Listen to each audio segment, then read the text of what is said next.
அனைத்து உரிமை குரல் நண்பர்களுக்கும் வணக்கம். தமிழக காவலர்களுக்கு நீதியரசரான ஆனந்த் வெங்கடேஷ் போட்ட உத்தரவு சீமானுக்கு பாதுகாப்பு தருவதற்காக குவிந்த தமிழக காவலர்கள். இது குறித்த வீடியோவில் முழுமையாக பார்க்க போறோம். வாங்க பார்க்கலாம். தமிழ்நாட்டில் இருக்கிற அரசியல் கட்சிகள்லயே நாம் தமிழ் கட்சி எந்த அளவுக்கு வளர்ந்துட்டு இருக்கு அப்படின்றத நம்மளால கண்கூட பார்க்க முடியுது அப்படின்னு சொல்லலாம். நம்ம எல்லோருமே 2010 காலகட்டத்திற்கு பிறகு ஏதாவது ஒரு மாற்றம் வராதா அப்படின்னு எதிர்பார்த்துட்டு இருந்த ஒரு தருணத்துல தான் நாம் தமிழ் கட்சி அப்படின்றத சீமான் அவர்கள் பார்த்தீங்கன்னா ஆரம்பிச்சிருந்தார். இந்த ஒரு கட்சி ஆரம்ப காலத்துல இருந்தே தமிழக இளைஞர்கள் மத்தியில் ஒரு பெரிதளவு ஆதரவு பெறக்கூடிய கட்சியாகவே இருந்துட்டு இருக்கு. இதற்கு முதல் முக்கிய காரணமே கட்சியுடைய தலைமை ஒருங்கிணைப்பாளரான சீமான் அப்படின்னு சொல்லலாம். சீமானுடைய தமிழ் பேச்சும் அதற்கு பிறகு அவருடைய போர் குணமும் இளைஞர்களுக்கு அறிவுரை சொல்றது அப்படின்னு இளைஞர்கள் பார்த்தீங்கன்னா சீமான ஒரு தலைவனாகவே பார்த்துட்டு வந்துட்டு இருக்காங்க.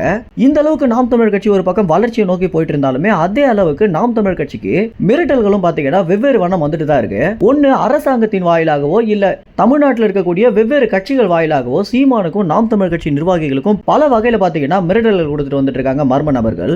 இது குறித்து பேசிய சீமான் கூட செய்தியாளர்கள் சந்திப்பில் என்ன சொல்லியிருக்காரு அப்படின்னா, தினந்தோறுமே எனக்கு தொலைபேசி மூலம் நிறைய மிரட்டல்கள் வந்துட்டு தான் இருக்கு அப்படின்னும், ஆனா நான் அவங்க யாரிடமும் கோபமா பேசாம அந்த அழைப்பு துண்டிச்சிருந்தேன் தவிர யார்ட்டுமே நான் அவதூறாக பேசல அப்படின்னு சொல்லியிருக்காரு.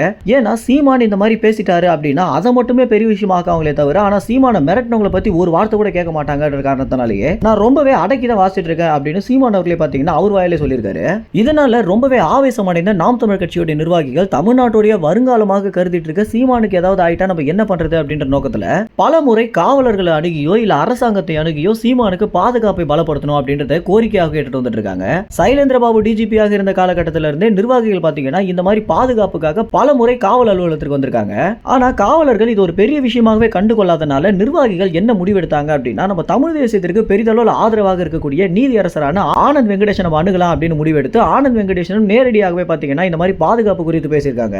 இதற்கு பிறகுதான் யாருமே எதிர்பார்க்காத ட்விஸ்ட் அப்படின்ற மாதிரி நிர்வாகிகள் முன்பாகவே ஆனந்த் வெங்கடேஷ் பாத்தீங்கன்னா தமிழக காவல்துறையினர் அழைச்சு, இனிமே நீங்க ஒரு 10 காவலர்களை சீமான் பாதுகாப்புக்கு போட்டிருந்தீங்க அப்படின்னா அந்த இடத்துல 20க்கும் மேற்பட்ட காவலர்களை நீங்க போடணும் அப்படின்னு ஒரு மூன்றாவது பெரிய கட்சியாக இருக்கக்கூடிய தலைவருக்கு நீங்க உங்க பாதுகாப்பை கொடுத்துதான் ஆகணும், அதுதான் உங்க கடமை அப்படின்னு சொல்லியிருக்காரு. இதற்கு பிறகு சீமானுடைய சாதாரண ஒரு செய்தியாளர்கள் சந்திப்பாக இருந்தாலும் அந்த இடத்துல 20க்கும் மேற்பட்ட காவலர்கள் பாத்தீங்கன்னா சீமானுடைய பாதுகாப்புக்காக நிக்க ஆரம்பிச்சிருக்காங்க. எப்படி காவலர்கள் இந்த அளவுக்கு சீமானுக்கு பாதுகாப்பு கொடுக்க ஆரம்பிச்சிருக்காங்க அப்படின்ற ஒரு விஷயத்தை பார்க்கும்போது தான் இதற்கு பின்னணியில இவ்வளவு நிகழ்வு நடந்திருக்கு அப்படின்றது தெரிய வந்திருக்கு. இந்த ஒரு தகவல் குறித்து நீங்க என்ன நினைக்கிறீங்க அப்படின்றது உங்க கமெண்ட்ஸ்ல தெரிவிங்க. நன்றி, வணக்கம்.